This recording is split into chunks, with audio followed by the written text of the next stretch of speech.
Scandinavia is one of the richest parts of the world, with almost no unemployment, a low crime rate, and everything is clean and nice, and everybody is happy in their pretty little houses. But underneath this perfect surface lies a monster, a beast. Sometimes the beast wakes up and shows its face to the world. The name of the beast is Black Metal.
To understand why the Scandinavian black metal scene is so special and literally exploded in the 90s, we have to go back more than 1,000 years to a time when the Vikings ruled the north before Christianity was enforced upon the Scandinavian people.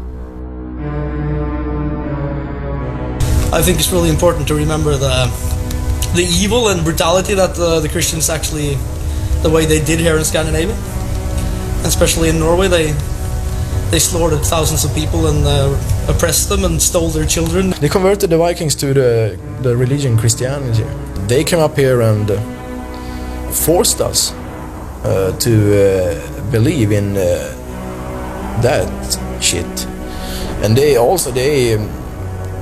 forced us with violence. Forced snakes down people's throats so they were and so many crazy things to get people to be Christians, you know. So it's just like pure brutality because of the kings. They wanted to sleep with the Pope in Europe to get more power. So then they enforced the Christianity on the normal people up here, you know. We have a great history and our mythology,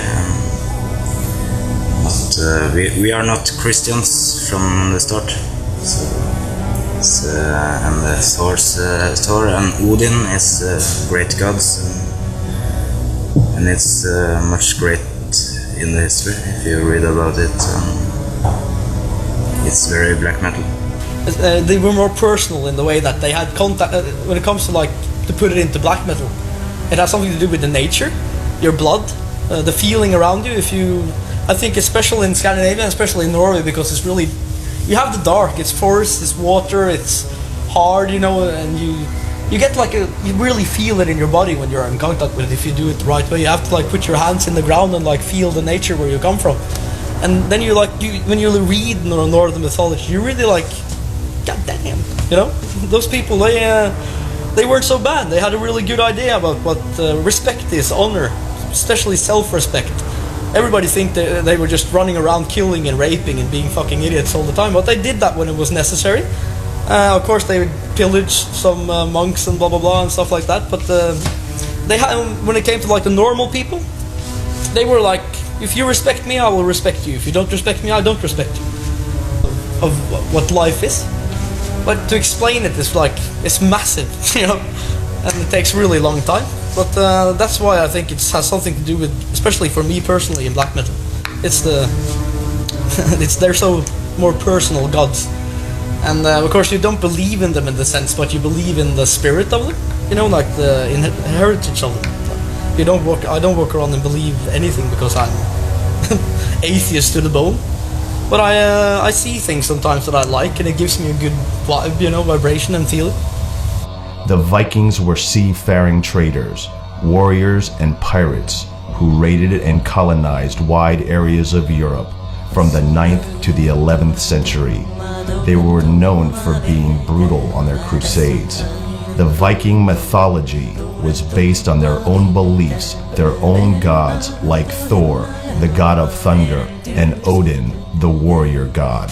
I don't know if you say the same thing in English, but in Norway we call it the polytheistic or holy, which means many gods. You have like Jehovah and crap from the Jews, it's like mono. So you have one god that controls absolutely everything. But when it comes to like Northern mythology, I think a lot of us feel more... It fits like the Scandinavian people better, I think. Heathen mythology is a big part of black metal. So are the symbols. The early days of black metal mainly consisted of upside-down crosses, goats' heads, and pentagrams. White witches, so to speak, they have it where the point is turning up to eternity, heaven, whatever. This one turns down to me. I am eternity. I am my own god. So that's what it represents for me. And the other ones are as east, west, north, south. But the main thing is that instead of pointing up, you're supposed to turn to heaven and pray to the god. It points to me. Today we see more and more symbols from the Viking and heathen era, like the hammer of Thor. It's really a symbol of a forgotten past, you know, like the Norwegian who walks on the street, you know, like they know as much as, you know, like they know nothing, you know, and these symbols are often, I think, when you go with these, you know, like people buy, oh, Nazi fuck, and you know, like Hitler and all those guys use this stuff for that, you know, like for the power, and yeah, but I don't care, you know, it wasn't theirs in the first place, so people must see behind that, you know, like it was there 1,000 years before that, so I can't really stand for what the fucking guy did 60 years ago, you know, like he doesn't own these symbols, and so for me it stands for power and nothing else, and history. So I don't, because of course I don't believe in there is a god up in the sky who cracks his hammer and it's, you know, it's not that. 1,000 years later, many names, places, and stories from the old Viking mythology can be found within the black metal scene, both as band names, members, and in lyrics. You can even hear old Viking tunes in some black metal. I think that lots of the Norwegian bands have inspirations from folk music, you know, like they have the elements of folk music. And that's ideal to make great black metal, you know. So Norwegian folk music or Swedish, or have these dancing notes, you know, like down to the lyrics, and that's great for making good black metal. When we are writing about this Nordic mythology, we don't mean it like the religion, we mean it like the way the Vikings chose to live their lives. The heathen mythology and anti-Christian beliefs are not the only things that have inspired the black metal scene, but also the nature and the climate. When you live up here, it's dark a lot of the time, it's cold, you've got big mountains, the fjords, everything is completely different. And I guess if I was living on a beach in Florida, it's hard to get so negative, I guess, lying there on the beach having a drink. You have to be really bitter to have get to press that.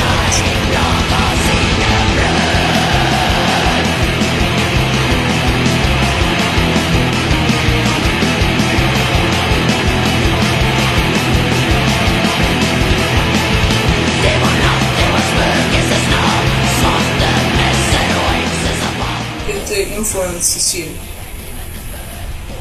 Like in Bergen, it's raining all the time. Of course, you don't can be happy all the time. It's raining all Like the in day, California. like every day, you know. Then here in Sweden we have, like she said, we have 3 months with summer. The rest of the year we have winter or fall. Or Coldness, darkness. I think that affects us. Yeah. it fits, or it sounds like black metal, you know. The Nordic climate is very dark and it's cold, and that's a part of our music too. It's important also to see more like the Scandinavian metal as a whole that differs more from like American black metal or German black metal, and of those bands again. I think that there's a lot of comparison, even if there's something different between Swedish and Norwegian and maybe Finnish bands, but they have more in common than a lot of like American black metal bands. I think also if you go out and play in the States or Europe, you can see that the audience in Germany and Holland, and they have a very utmost respect for the Scandinavian bands. I think they have some kind of major position in the black metal or extreme metal scene in Europe, and also it's kind of exotic when we come to the States and play and people are going bananas. And so I think we've got, I don't know, the reputation of the Scandinavian music extreme metal scene is helping us a lot of doing the touring and all the festivals and stuff. It's quality, more or less. People always talk about the soul and atmosphere in old black metal, and you can really hear that because in new bands they don't have it.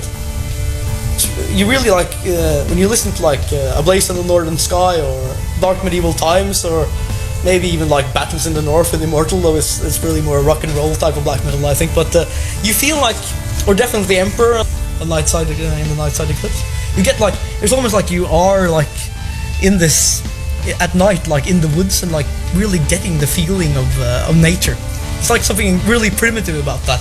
So I think like it's, if you take you have Northern mythology, you had the Satanism, you had the getting away from the masses of the world, you know, like everybody follows a flock, they're in the sheep flock, they go to work, they drive the car, they're standing in queue, like, you know, they pay their taxes, and then when you're like 66, you are supposed to, like, then you can rest, you know, now you can die. So you wanted to get away from that, the whole fucking thing with social democracy, where everybody's the same and everybody loves each other all the time. And you went like into the forest, you had to leave, you know, so you went like into the thing where like, where do I come from, what am I? And then you really, that's why people don't make good black metal anymore like they did in the old days. They don't have like the really primitive type of, it's really special, it's like a philosophy that I can't explain. The Viking era and their heathen mythology ended when Christianity was forced upon the Scandinavian people back in the 11th century. 1,000 years later, the heathen gods would return in a new shape to get their revenge on Christianity.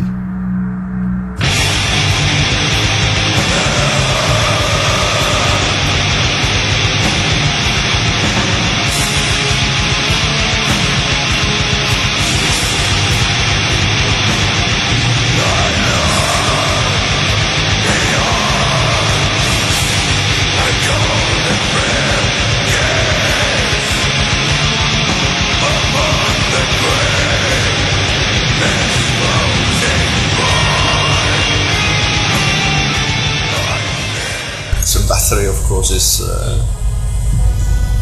great inspiration. He has created great music for so many years, you know.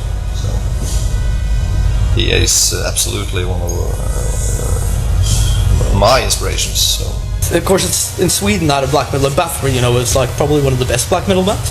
When I listen to the music of Bathory, I get this special feeling. Bathory, formed in Stockholm, Sweden in 1983 by the then 17-year-old Quorthon. Quorthon is considered by many to be one of the most important persons in the creation of the genre black metal. Although Venom's album Black Metal was the first record to coin the term, it was Bathory's early albums, featuring satanic lyrics and a brutal vocal style, that gave life to the beast and a new genre was born, black metal. Bathory was to inspire many Norwegian bands which extended black metal in the deepest abyss in the beginning of the 90s. The later era of Bathory, Quorthon's musical concept changes direction from the satanic side and adopted the legacy of his forefathers, the Vikings and their mythology. Quorthon died in 2004 from heart failure. Venom and Hellhammer and Bathory did something very important when they started out. They started out very far away from the heart of black metal. And I still think that no one has really been able to touch the thing that gave life to black metal in the first place. Because it takes so much. It takes intense study, and it takes far more than being passionate about the music form to approach that dangerous and abominable thing that gave birth to black metal.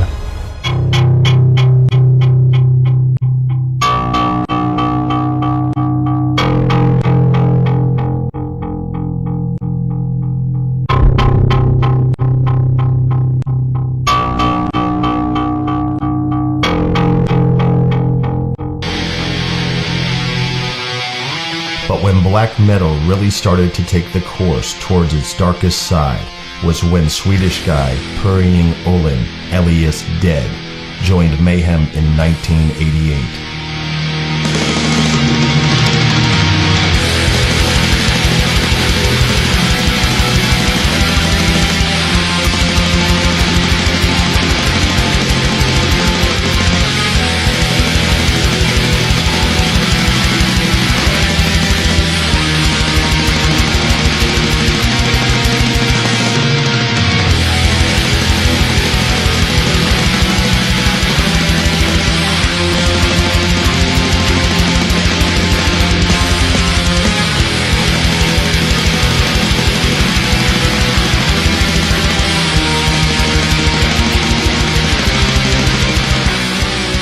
Before Dead joined Mayhem, he was the singer in the Swedish cult band Morbid. A few weeks after Dead had joined Mayhem, Hellhammer also joined. Together with Austin Arseth, alias Euronymous, who founded Mayhem in 1984, the three lived in an old house outside Oslo.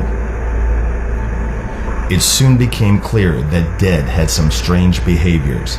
He buried some of his clothes for months in the earth and brought them to the Mayhem shows where he wore the rotting clothes.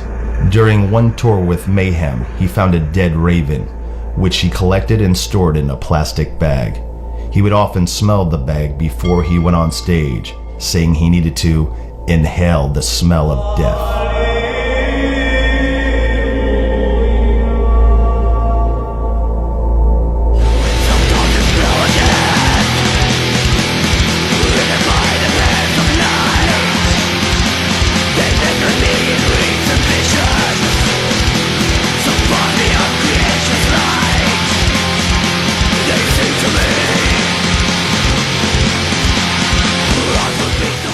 Mayhem, with the new members and Dead's fascination for death, the atmosphere of music changed drastically. After some live gigs, Mayhem started to work on their first full-length album, Der Mysterious Dom Satanas, though by the time of its eventual release, the two cornerstone members would not be alive. Shy, calm, depressive, weird, but also a nice person. That's how many describe Dead. He hardly had contact with humans, and he once said that he was not a human and that he did not belong on this earth. He knew that he would die soon. Dead wanted to play in his homeland Sweden, but it would never happen. On April 8th, 1991, Dead killed himself at 21 years old. He first cut open his veins and then blew his head off. When Euronymous later arrived at the house and discovered Dead's body, he ran to the first shop he could find and bought a camera. He went back to the house and took pictures of Dead's body. One of the pictures ended up as the record cover on the Dawn of the Black Hearts album. Rumor has it that Euronymous had taken pieces of Dead's brain to eat it. However, Euronymous later said that he had not actually eaten any part of Dead's body, though he had intended to. Euronymous also claimed to have collected fragments of Dead's skull and sent some pieces to those he felt worthy. Amongst those rumored to be in possession of such pieces are the members of Swedish black metal bands Marduk and Abruptum. Dead's suicide affected Necro Butcher so much that he took a break from Mayhem. In Dead's and Necro Butcher's absence, Attila now handled the vocals, and Burzum man Varg Vikernes alias Count Grishnak took over the bass position in Mayhem.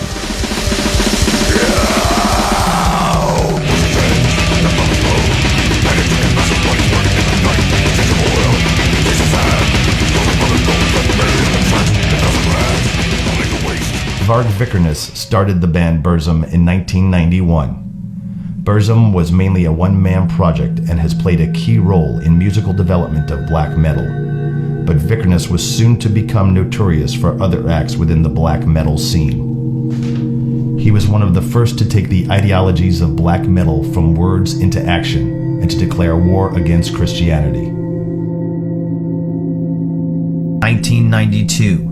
The Fantovstave Church, one of Norway's architectural treasures, dating from the 12th century, was burned to the ground.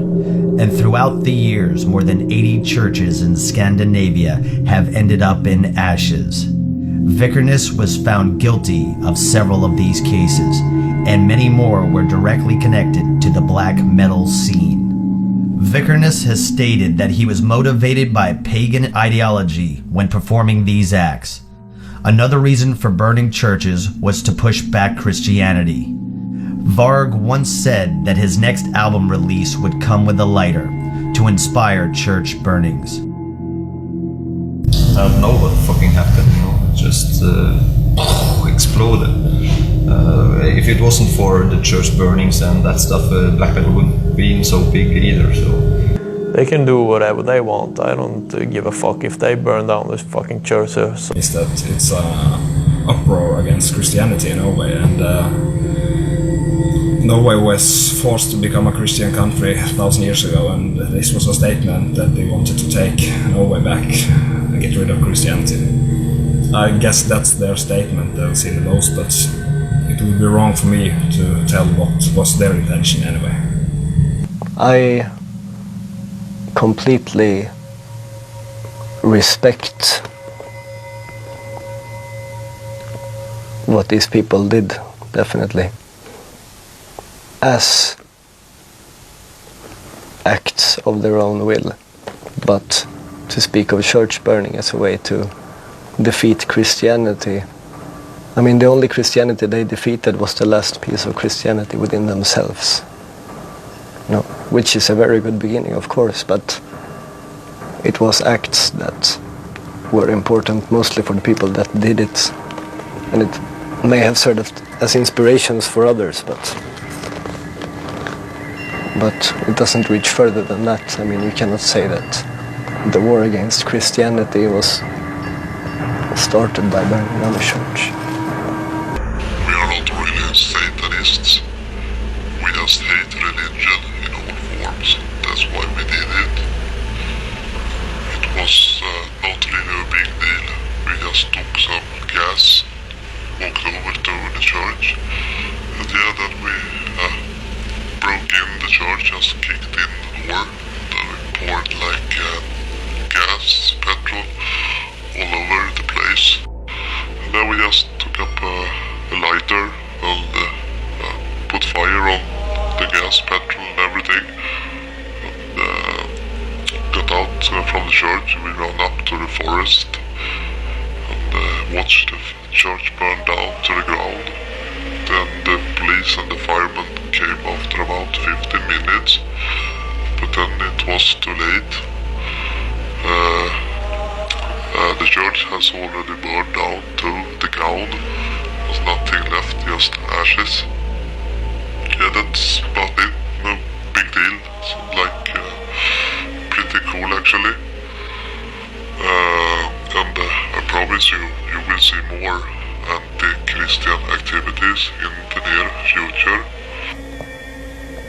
It would mean, if it happens in a black metal context, that people have started to write music again, that music that was able to manipulate the will of people or to lead people into action. And that in turn would mean that the forces that are evoked through black metal would have manifested on this earth. And that is, of course, very good thing, because it means that they were evoked with true devotion and with true passion, which is two of the most important things from writing this kind of music.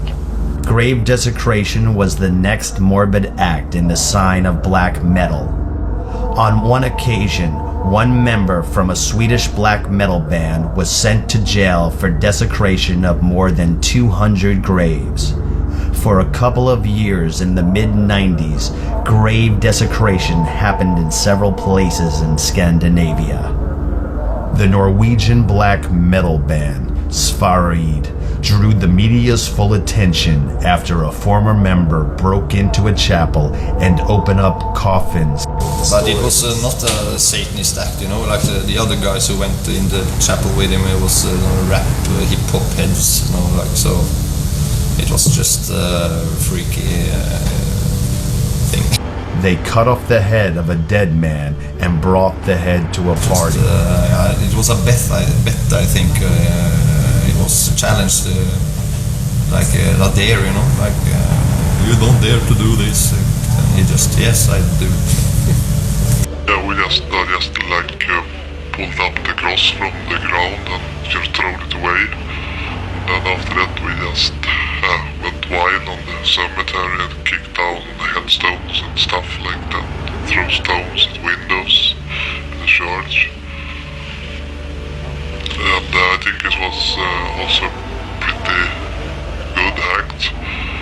I think it was it was on the news and in the papers, and that's very good, because then hopefully people will wake up from the Christian hypnosis and realize that they have been living in a lie all their lives. Now, yes, as I told you, you will see more of this in the future. We will never give up the fight to defeat Christianity and their stinking religion, because religion sucks.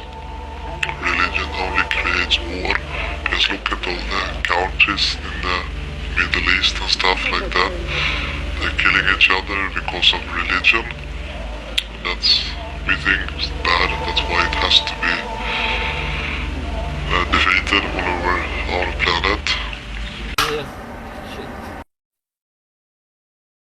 Vad var det som hände? Inte en aning. Vad fan är han? Jag tror jag var hans nummer. Ska vi ringa? Ja, kanske ringa. Ja, så långt. Nej, jag knappt märker det. Nej. Bra.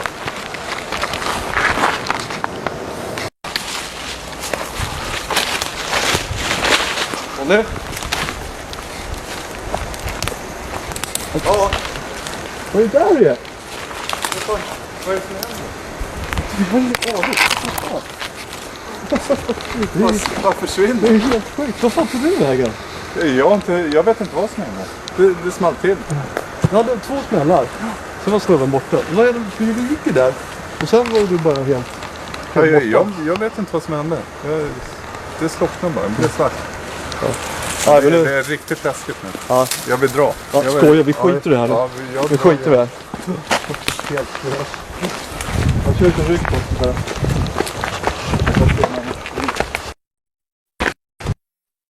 I will always fight them all the time. I will never ever bow down to those people. Never, ever.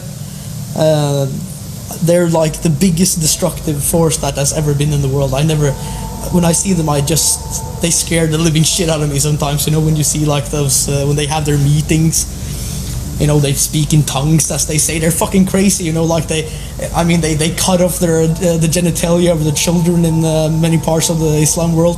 Christian people, they always killed like homosexual people just because, like, if you're a grown person, you want to fuck a man, you know, as long as you don't do it with me. I don't understand, like, they control the sexuality, they control people's economy, you know. Still, it's like, I can't die, you know, anymore. Even I have to be buried in a church, what they call it, like an atheist burial, you know. And I have to be buried in a holy ground cemetery. When you have to be baptized, you know, like every like major event in people's life, they still control. That's why they have like, every time it's a tragedy in Norway, like if you see a ferry go down and 13 people die, the fucking priest there. What is that priest doing there, you know? Maybe half of those people don't even believe in God. I mean, what is it? 80% of the people in Norway do not like believe in the Christian God, but they're like a member of the church in Norway, because that's what you're born. You become a member, you know what I mean? That's like, you don't choose that when you're like 2 months old. That's something that people do for you. And then you have a priest saying like, we have to, the mercy of God, He works in mysterious ways. I think it's absolutely disgusting. It's so, yes. That's what really pisses me off when it comes to. That's a major drive for me when it comes to. That's why I really like fell in love with like the black metal thing. I heard people say like the same thing that I feel. You know, like when I was back in '93 or '94, I remember I heard like Pure Holocaust with Immortal and stuff, and then that's fucking insane. This is like that's like the meanest thing. This is meaner than Metallica and Slayer and Maiden and everybody at the same time, you know. And then you had like the sense, like this is like you feel so like a slave in society. You want to break free, and that's when I like saw black metal. It was freedom to be whatever the fuck I wanted. Nobody could tell me anything.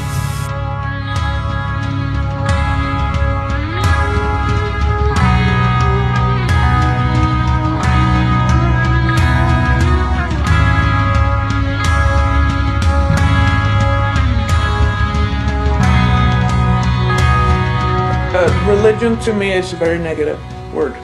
Religion to me is you have to do this, you have to do this. If you don't do that, you're gonna go burn in hell, and you have to be in church on Sunday, believe in it or not, but you have to show yourself in church. That's religion to me. People, like I said, they like to have something to lean back on, and they like to be led, because people, like I said, they cannot really handle freedom in that sense. And I mean, if I would be born in a prison,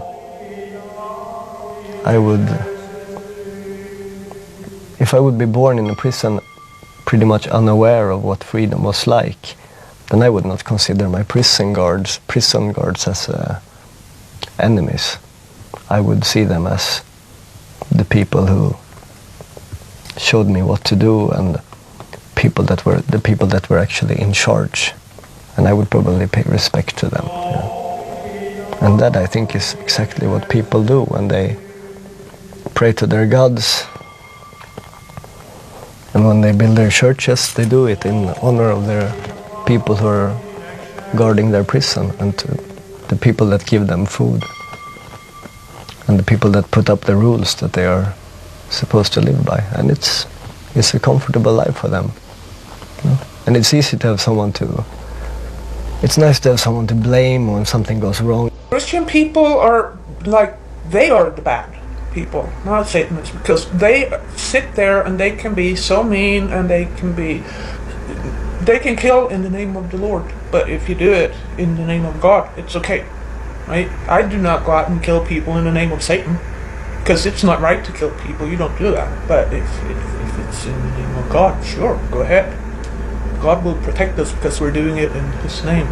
And that is, to me, it's like you go to church on Sunday and you ask God to forgive you for your sins, and of course the priest says, "Oh, you have been forgiven." And then you go home and you act like an asshole and you're mean to your kids and you beat up your wife.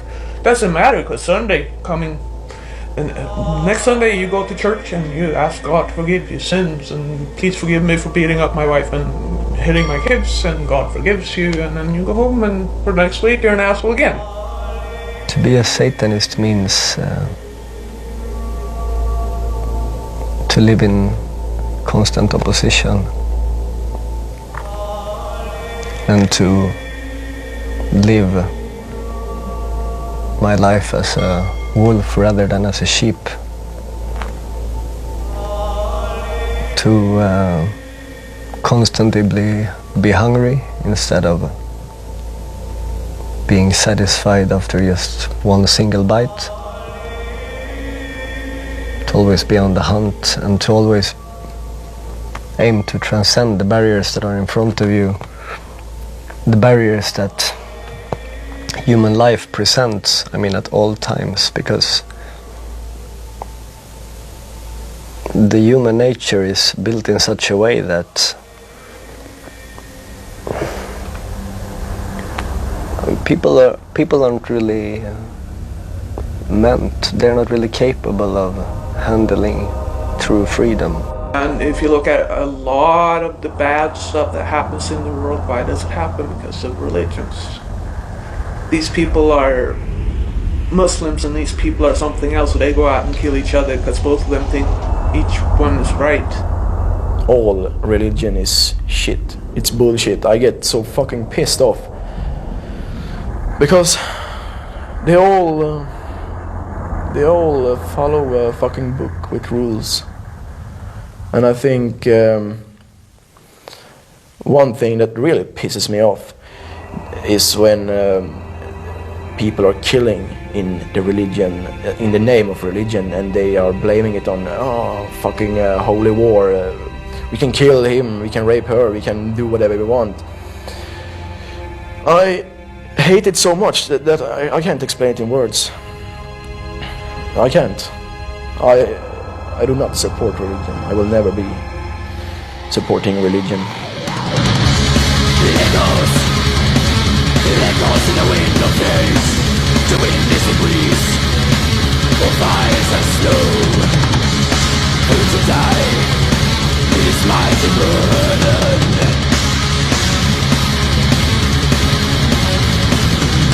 It's the calm before the storm. People I know lived in Florida by the time the Hurricane Andrew was coming, and they were telling everyone to leave, and they decided to pray to God for protection, and after they prayed they sat at home because God was protecting them, and bang, here comes Andrew and blew everything off the whole south of Florida. They had 2 kids, both kids died, and they wouldn't have died if they would have left, because they wouldn't have been in the house, but the kids, both of them, died. And then they sat and said that it was the will of God, so they are now in God's hands. And everyone is fine with it because it's what God wanted. And to me that's like so dumb. You can't sit around on your butt because you prayed to God and then expect everything to be okay. Same thing, my daughter that died. It was the will of the Lord. And she's better off now because she's in God's hands. I would be much better off if she was still alive. So, to me, all that is it's just get a life. Reality is not like that. You can't sit around and expect a God to take care of you. You have to take care of yourself. Satanism is like I left church about 15 years ago, and I read the Anton LaVey's Bible, and I found like that's sort of a way. Yeah. That's the way of life. Yeah. Like Christian thinks that the comic book Bible is the way of life. It's like Donald Duck for us. We don't have a book. Do you understand? We do have a very strong foundation, which is inverted Christianity, or inverted Judaism. And to do this is not an easy task. You come from one comes from different kinds of backgrounds, and one basically has to believe very strongly in that it is right to kill, it is right to steal, it's right to do all these wicked deeds. And then when you realize that you do it for a higher power, that is when you are a devil worshipper. When you actually believe that you're a slave under a higher power, which is of evil, and that you do it in that you do certain deeds in this way, only then have you understood that you're a seeing person, a seeing devil worshipper. There's lots of devil worshippers out there, but they don't see what they're doing. They don't understand it.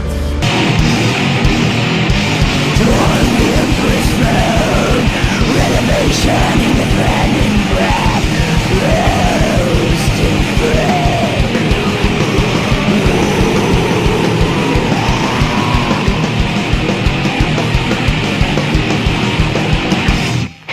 Kiss the rod, great to see back. Run to the bridge, tear off hands. Time for a moon and a shake crow. For the reconquest.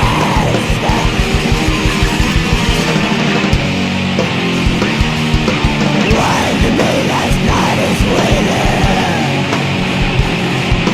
my true ain't no witch of striving. While the daylight's night is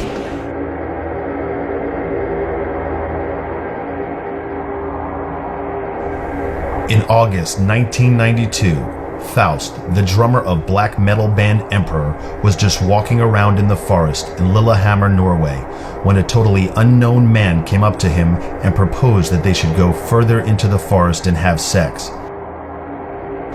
Faust walked with him a bit and then stabbed him with a knife more than 30 times. The man died and Faust went to jail.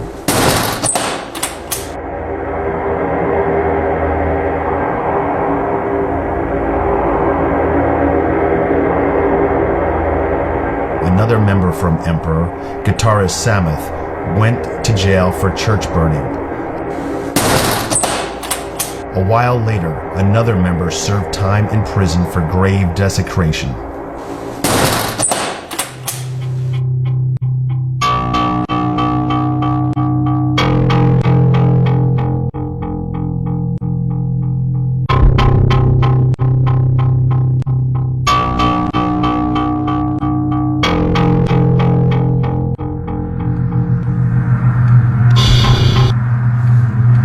Euronymous is by many considered to be the grandfather of black metal. Not only did he start Mayhem, but also started one of the first black metal record labels, Deathlike Silence Productions. His label released albums from Enslaved, Abruptum, and Merciless from Sweden, Sig from Japan, and Burzum, Varg Vikernes band. Euronymous and Varg became friends, and Varg played session bass in Mayhem. When Euronymous was to release Burzum's first album, his label didn't have any money, so he had to borrow money from Varg. This was when the problems started to arise between them. Their friendship got worse and worse, and rumors started to circulate that Euronymous had a plan to murder Vikernes. Varg got a message from Euronymous that he wanted to meet and discuss a contract. The same night, Varg and a friend, Snorre, drove from Bergen to Oslo. The drive takes about 7 hours, and they arrived at Euronymous' place around 3 in the morning. Euronymous lived on the 5th floor. While Snorre had a smoke outside, Varg went up to the flat and rang the doorbell. Euronymous was asleep, but woke up and opened the door. Varg handed him the contract, but something went wrong. Suddenly, blades were flashing, and Varg was chasing Euronymous down the stairwell with a knife, stabbing him in the back. Euronymous fell, and Varg stabbed him in the forehead. He died instantly with the knife still stuck in his head.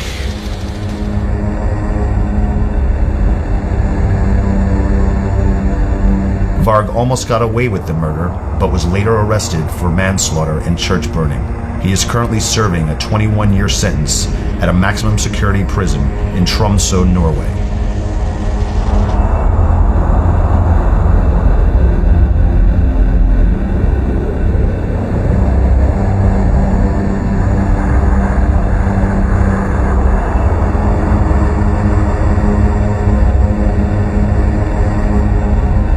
There is much speculation regarding the motive for the murder, but Vikernes has stated that he acted in self-defense.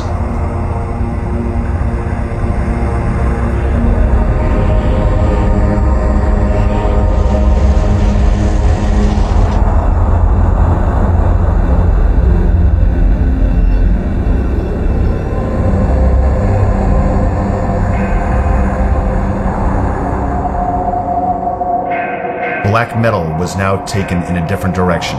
Some bands went more towards the Viking metal and epic style, while some bands went deeper into the abyss. In 1997, John Nordveit, the vocalist in the Swedish black metal band Dissection, was sent to jail for assisting in the murder of a homosexual man in Gothenburg. As John was a Satanist and played in a black metal band, the event got big headlines in the papers. When John was released from prison in 2004, he started up Dissection again, but now with a new lineup. In August 2006, John was found dead in his apartment in Stockholm. He took his own life in the name of Satan.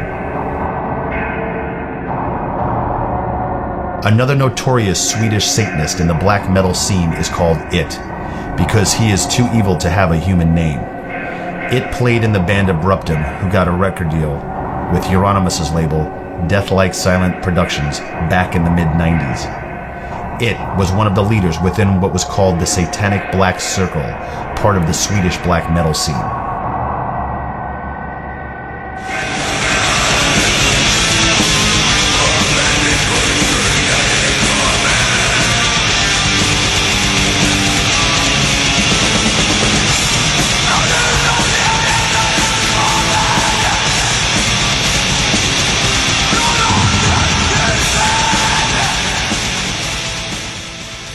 As all genres have subgenres, so does black metal. Viking metal, National Socialistic black metal, troll metal, and Christian black metal. I get sweaty when I think about it.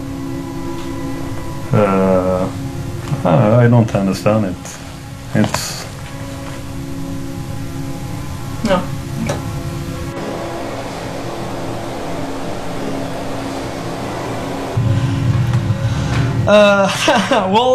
It's not. I don't think I can say anything much about that. It's just totally fucked up beyond recognition. Christian black metal? Nothing to... Fuck off! It's nothing... No. Christian black metal. It's like to have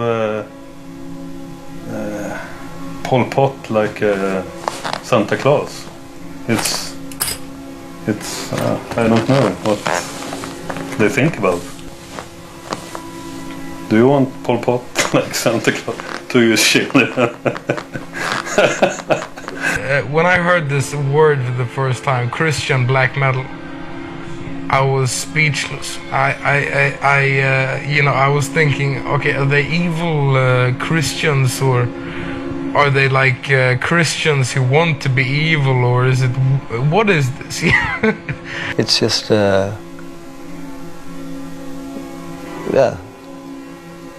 It must be so embarrassing. I don't know. So embarrassing to... I wonder what they think, you know. I wonder how they feel when they go to bed at night and... thinking that, you know, once again Christianity had to use the devil in order to spread their message, you But I don't know. It's always nice to see that no one can escape Satan when he looks for you. You know? He even got them, and they are standing like, you know, frustrated zealots, like schizophrenics trying to kiss children with machine guns. You know? It's fun to see. Must be very embarrassing for them.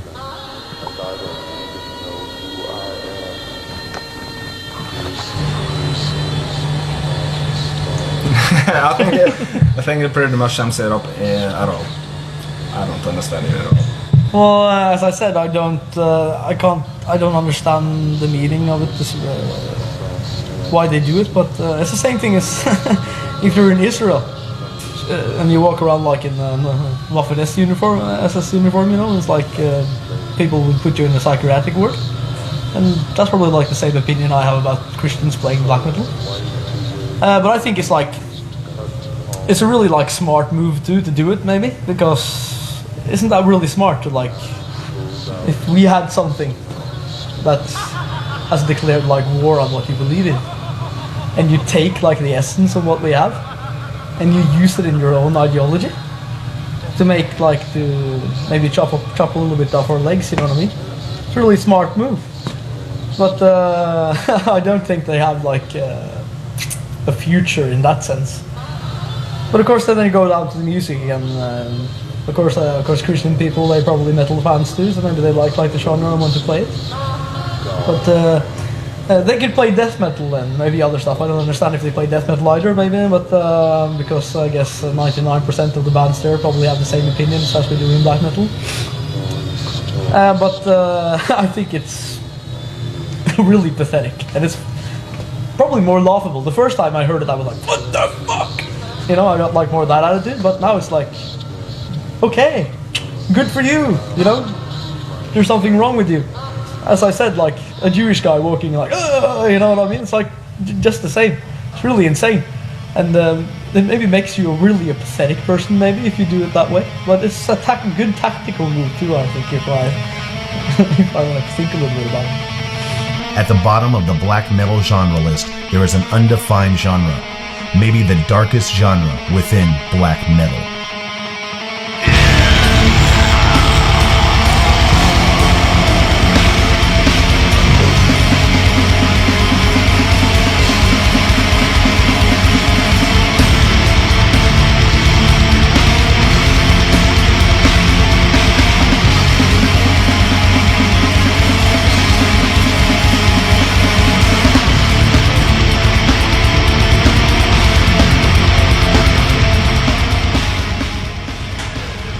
I wouldn't call Shining a black metal band, no. Even though a lot of people do that, and we're probably more black than all the other bands out there, or at least most of them. The whole idea and concept about Shining is suburban misery, basically. To extract misery. And like, for example, what differs Shining a lot from other bands is that it's not a religious topic I'm extracting in the music and lyrics. What I do is basically take my own experience, and I live a very strange life right now. For the last years, as you probably can see on me, I have been destroying myself. And the whole object and the whole main thing about Shining is to learn people to destroy themselves as well, or force feed them with self-destructive and suicidal imagery and lyrics, you know. Jag ångrar ingenting, det säger sångaren i black metal-bandet Shining efter helgens konsert i Halmstad. Kritiken har ju varit hård mot konserten där sångaren bland annat skar sig själv med rakblad som sedan delades ut till publiken. Of course I gave them razor blades. The whole intention of Shining, as said, is to hurt. But I think a lot of people misunderstood Shining, because when I started the band, I came with this foolish idea to call it suicidal black metal, which resulted, of course, in loads of bands using that same thing, you know.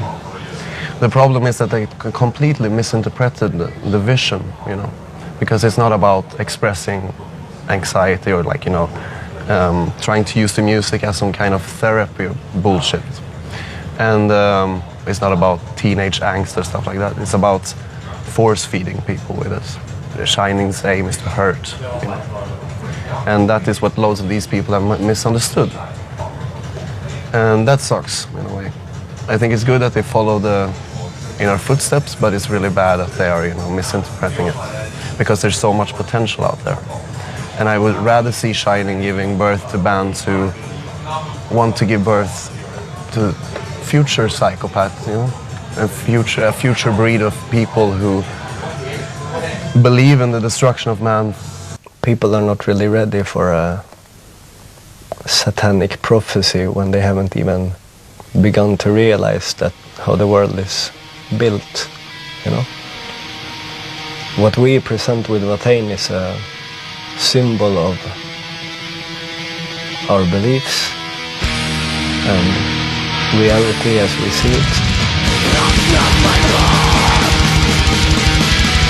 If you can walk flesh and blood, for I have seen the obstruction clear, and I know where to stand, right in the heart.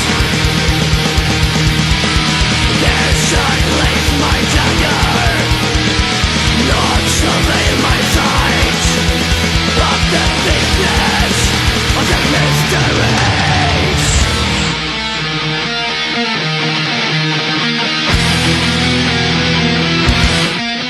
We all experience bad shit in our lives. At a very young stage in my life, I came to the conclusion that I wanted to explore evil, such as started to destroy myself, both physically and foremost psychologically, where I tried to break all the borders, to fuck myself up and to get to a higher level. Because that's when you do stuff like this, you either die or you rise above. You know? And of course, some periods have been really, really bad for me because of course, if you play with fire, you eventually get burnt. You know? Like the instance we had earlier this week. Tell me about it. No, it was just I had been fucking myself up pretty bad, and I just got this complete psychological breakdown, so they had to put me in that hospital when you had to have the correspondence with her. It has taken a lot of strife and a lot of pain to get where I am now, and it's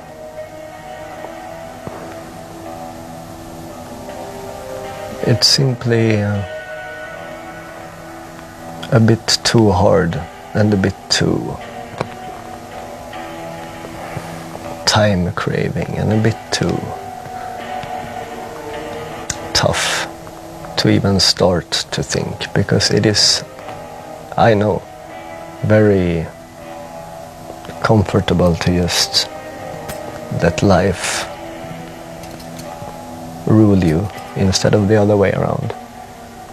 I mean, that's what we are, that's what humans are here for. You know? But, I don't know, seeing the things that I've seen and knowing what I know, it's just, there is really no way back. I mean, people ask, like, yeah, but wouldn't it be nice just to give up all this madness and to, you know, get back to a normal, regular life? Yeah. Nice, I don't know. I mean, once I open my eyes, I have no reason to close them. And that is where I am at now.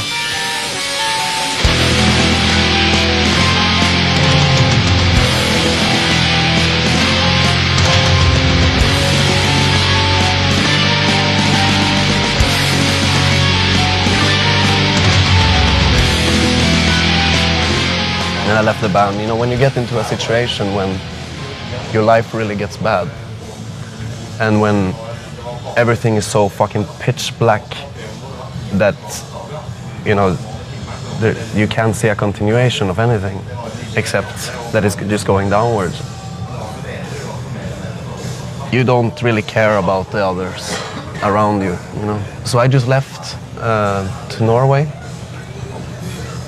and I didn't have contact with anyone, which resulted in speculations and blah blah blah blah blah. Because, you know, every fucking kiddie who sit with their fucking computers have access to all these message boards and stuff like that. They sit and discuss, you know, these things, and all of a sudden our manager had to post a statement about it, but they never said that I was dead. But for all these mongoloids who don't understand English or who don't understand common sense, they thought that I was dead, you know, or that I faked my death or blah blah blah. But it was just a mere question of survival, you know, because I wouldn't have survived if I stayed in Halmstad for many reasons. And this, when I found out that the band was gonna do this ceremony show, you know, like a last thing, I talked with Attila, and I told him that he should come up and, like, you know, try to fool the band or something, that he's this vocalist, and they actually fell for it. I think it was fun. But then it was really bad reactions when they knew that it was me who come out later, you know.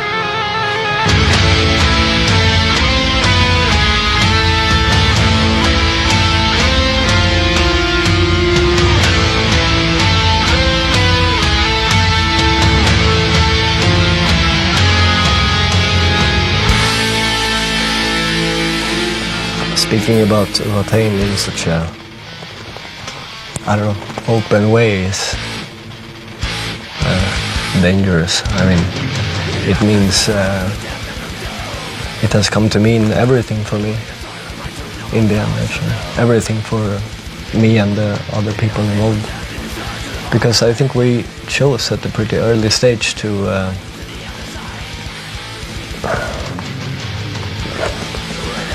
you know, stop bullshitting around and stop, you know, just having it as a hobby. Just pretty much after 1 year we realized that, I mean, either we do it or we don't, because at the time when we started out, that was 98,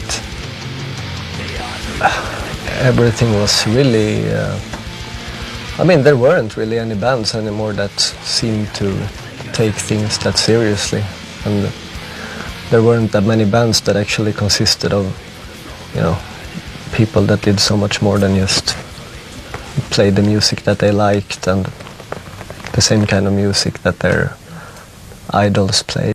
I just had this racer thing that was going out, and I like grabbed him by his arm, and all of a sudden I saw the bones up here, you know, just opening up wide. And it's thrilling. Have you ever seen the bone of yourself, for example? It's a thrilling experience, actually, you know. But this guy, he almost fainted, of course. It was kind of a tragic tour, because we did only like 10 shows and it was 6. I think 6 visits in total to emergency hospitals in different countries, you know. Mostly him, actually.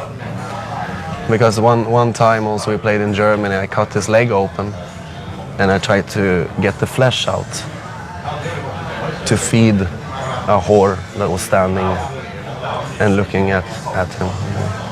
She looked hungry, so I took this little flesh thing and I put it in her mouth. You know. Of course, the stupid bitch spit it out.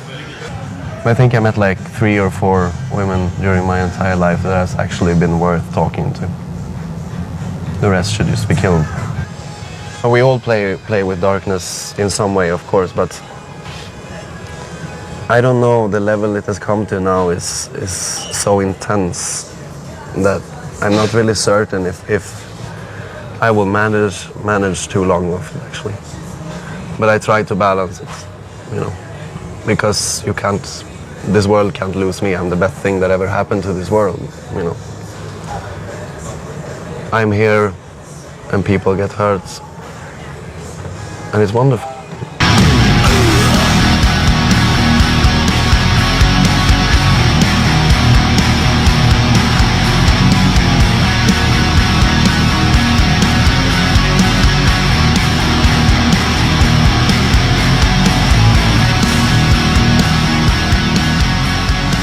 They reacted on this urine thing for one matter, and we actually lost our entire distribution in Germany and some other country because of Maniac, you know.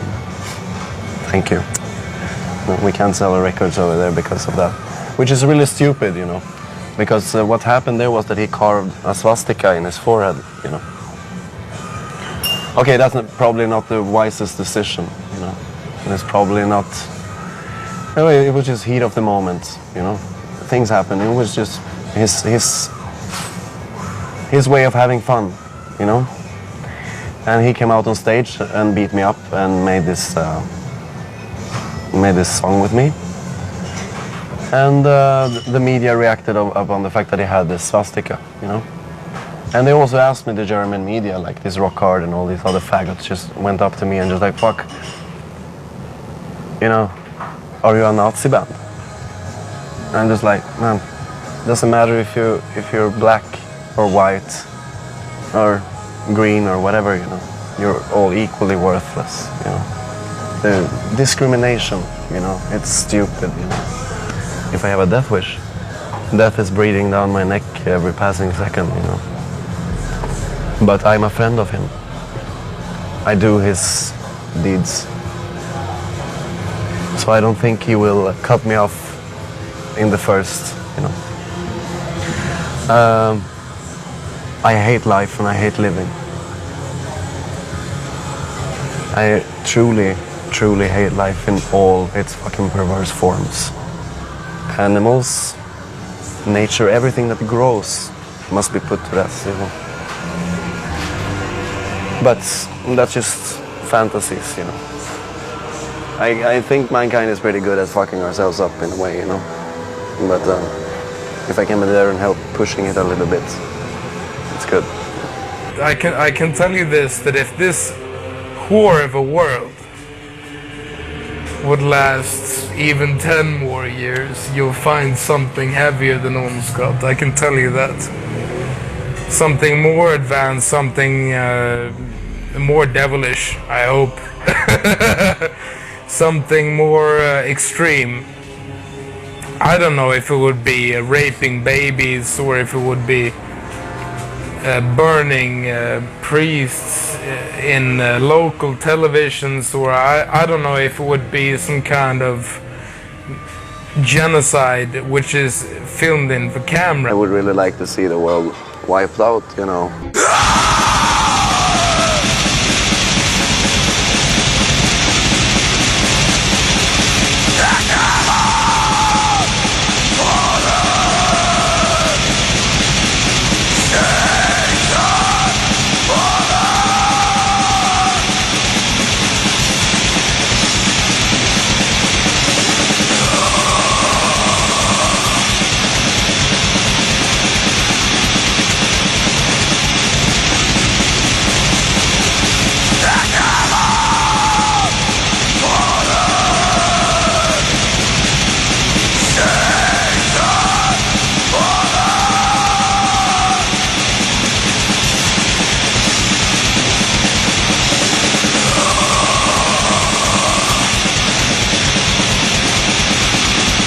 Like the black metal scene, there's some really, really good bands, especially here from Sweden, where we have like bands like Watain, for example, or Ondskapt, for that matter,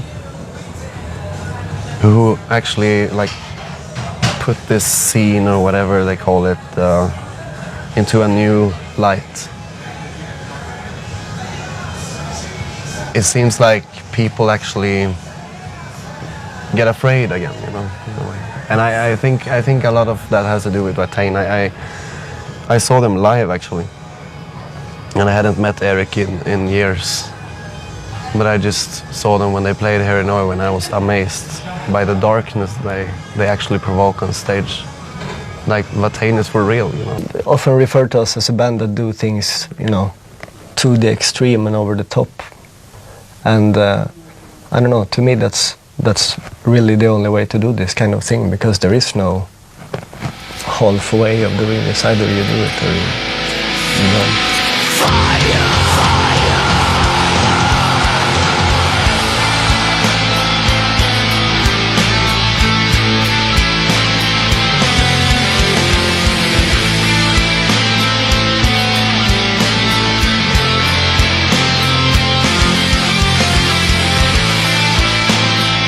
I mean, Christmas music is the most horrible thing on earth, but also like the most beautiful. My favorite album actually through all time is Carolas Jul, but only the A-side. The B-side is like, it gets too much. Children singing and Runar consuming, you know. But the A-side, I highly recommend it, you know, to anyone, you know, because of the fact that just look at the fucking suicide rates on Christmas Eve, you know.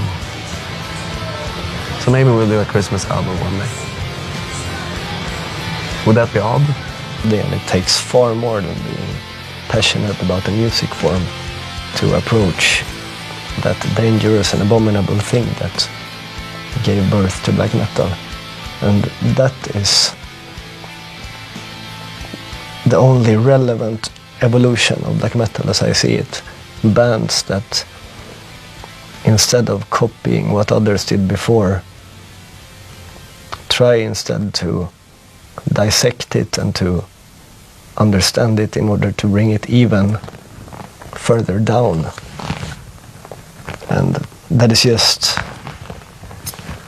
the opposite of what most, you know, famous bands do these days, because they're just living off the old blueprint, and it doesn't.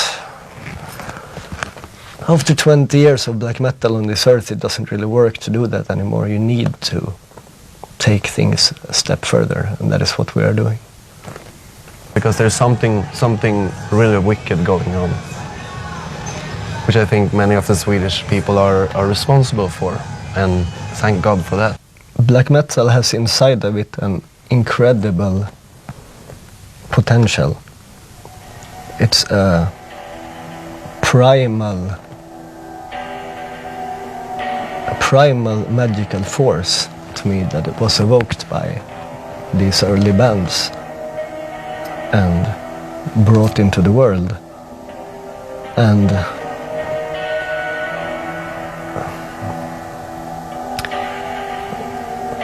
this kind of force is not so easily dealt with. It demands that you understand it, and it demands that, like I said, it demands much more than being passionate about the music, because music has always been just one side of the black metal coin, while magic and spirituality and religion and Satanism is the other side, which is at least equally important if you really want to do something lasting.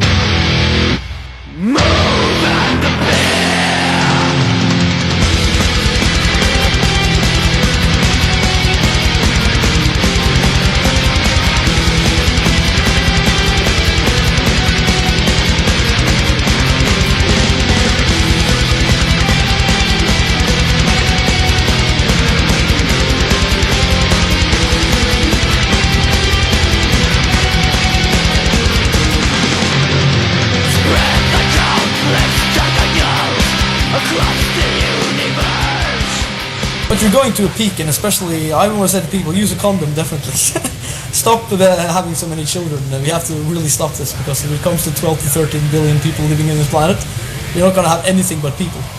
And people are okay to a certain degree, but when it comes, you know that too many people is the most disgusting and terrible thing that is in the world. You see cities that are so big now that they don't even have clean water. They have to shit in the street, you know, because everything is going totally out of control. And I don't know. I think it's. I don't think you should overestimate yourself as a human being. That, I think, is my message to everybody. Don't think that you're so fucking special just because you can read or write or something like that and have a conversation. You are probably one of the most parasitic beings that exist in the world, sucking life out of everything that you come near all the time. I really believe that in real life and history, and I think people should read more history to be aware of the past, because people tend to make the same fucking stupid mistakes over and over again. A human being is an evil entity in a way, but in a bad way, you know, because it's life. The way these sick human beings behave is that no one wants to see a car crash, apparently. But as soon as it happens and you see the blood and these guts and limbs are all over the fucking street, they can't stop fucking looking because they have this morbid curiosity. If people want to pay respect to black metal, they should live by what it wants from them. I mean, being into black metal and playing black metal demands a lot, and the first thing it demands is for people to think about what the fuck they are doing, because I look at the black metal scene and I see a bunch of visionless sheep, and it's a bit sad when it's supposed to, when they even proclaim to advocate the opposite of that. So think before you act. Black metal is not for everybody. It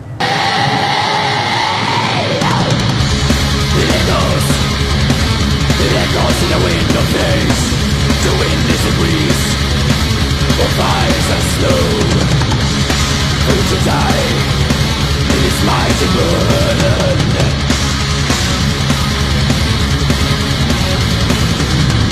The calm before the storm.